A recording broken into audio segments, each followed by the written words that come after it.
If you're thinking about homeschooling, you better think fast, because the real endangered species is homeschoolers. Unions now say that even preschools and day schools have got to join the union.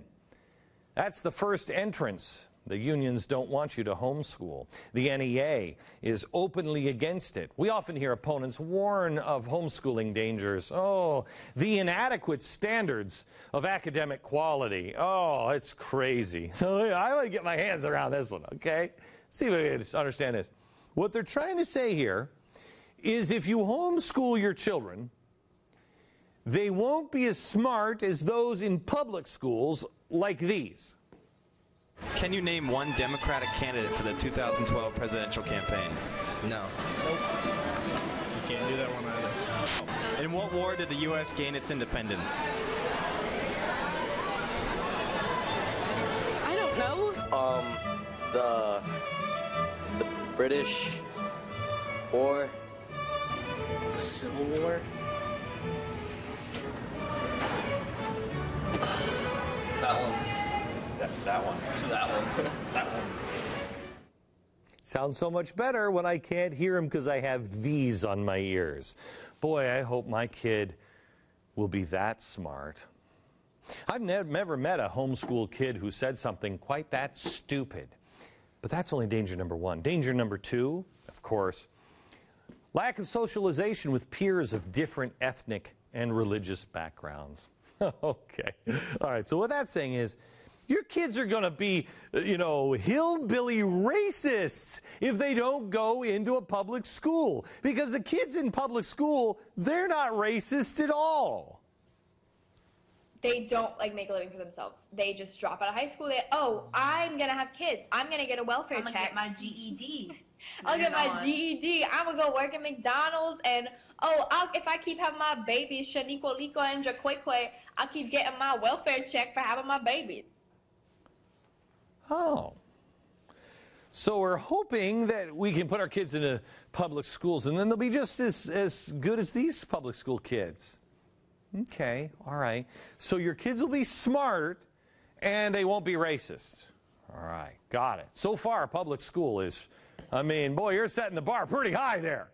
Danger number three, the potential for development of religious or social extremism.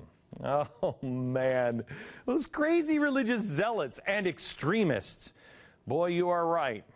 Kids in public school, they are just so totally normal, and there's nothing extreme that's going on in public schools at all. And the last two dangers here, potential for development of parallel societies that don't fit into the standards of citizenship or the standards of community. So wait a minute.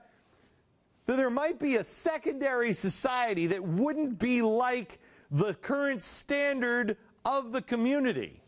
I personally think that's a reason to teach my kids at home. I don't want them fitting into the standard of this society. This one? No, thank you. But it's not like our kids in school are out of control or anything. Not at all. Anyway, the last danger, children sheltered from mainstream society or denied opportunities such as social development. Can I tell you something? My kids, who are homeschooled, are screaming from the closet every day when I get home. They're like, Daddy, Daddy, I just want to meet another kid. And I say to them, shut up in there. Oh, man. So you heard it here first, and twice, I think, on that list. Socialization with peers. And now this.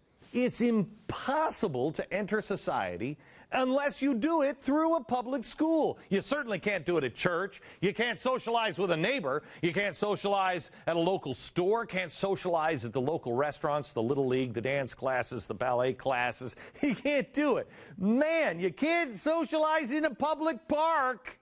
Nope. Gotta be a public school. Man, if I just had about that much more of public school indoctrination, I'd actually begin to believe that bull crap. But the indoctrination failed on me. Now, it's even worse in Sweden. where we've told you before, homeschooling now is virtually banned. Religious reasons aren't even considered a valid reason to homeschool. That law passed in 2010, and anyone who wants to homeschool are now fleeing the country. The president of the Swedish Association for Home Education has been forced into exile. He's gone to Finland. Oh, well, things are much better in Finland, I'm sure. Quote, they've given us a very clear reason to leave the country. They've given us a very strong message. It's shameful for Sweden. It's really, really shameful for Sweden. That's the painful thing. It makes me really angry that a country calling itself democratic can treat its people this way. See, this is what democracy looks like. Also in Sweden, this Orthodox Jewish couple is being threatened with a massive fine of $2,400 per week if they don't enroll their 4 eligible kids into public school. Now, this makes total sense. Once you figure out who these wackos are, I mean, and what they've done to their kids, well, they have a family of 11 children. Hello, hurting Mother Earth. See what I'm saying? But their children have had pretty disastrous results, really, when you look at what they've done to them in homeschooling. The 6 oldest kids, washed up losers, you know, okay, they're pursuing careers in education and all teaching at high schools or universities abroad. But the younger ones, look how stupid these guys are. They're on the computer from 8 a.m. in the morning till 1:15 in the afternoon, just 5 days a week. They learn to master a full schedule of Judaic studies, including proficiency in Hebrew. And then afternoons, it's English and Swedish and mathematics and geography and science and music and art and gymnastics. And all the children speak English, Swedish, and Yiddish fluently. And they can read Hebrew by the age of 4 or 5. And their extracurricular activities include community work with regular visits to the elderly, helping out with Sunday Hebrew school classes for other Jewish children taught by their parents, and other educational activities. But we don't even know if they like Swedish fish. We have no idea. We have no idea at all. None. Now, I'm sure the Swedish school system could do better than this dad, right? Right?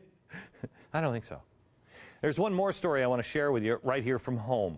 13-year-old girl writes an essay on Frederick Douglass. In the process, she takes teachers to task for what she says amounts to engaging in similar tactics that Frederick Douglass wrote about a long, long time ago. They're making slaves. What? What? Now, this made the teacher so mad, she no longer can go to school there. They kicked her out. How dare you question the teachers? We'll hear from her and her mother coming up.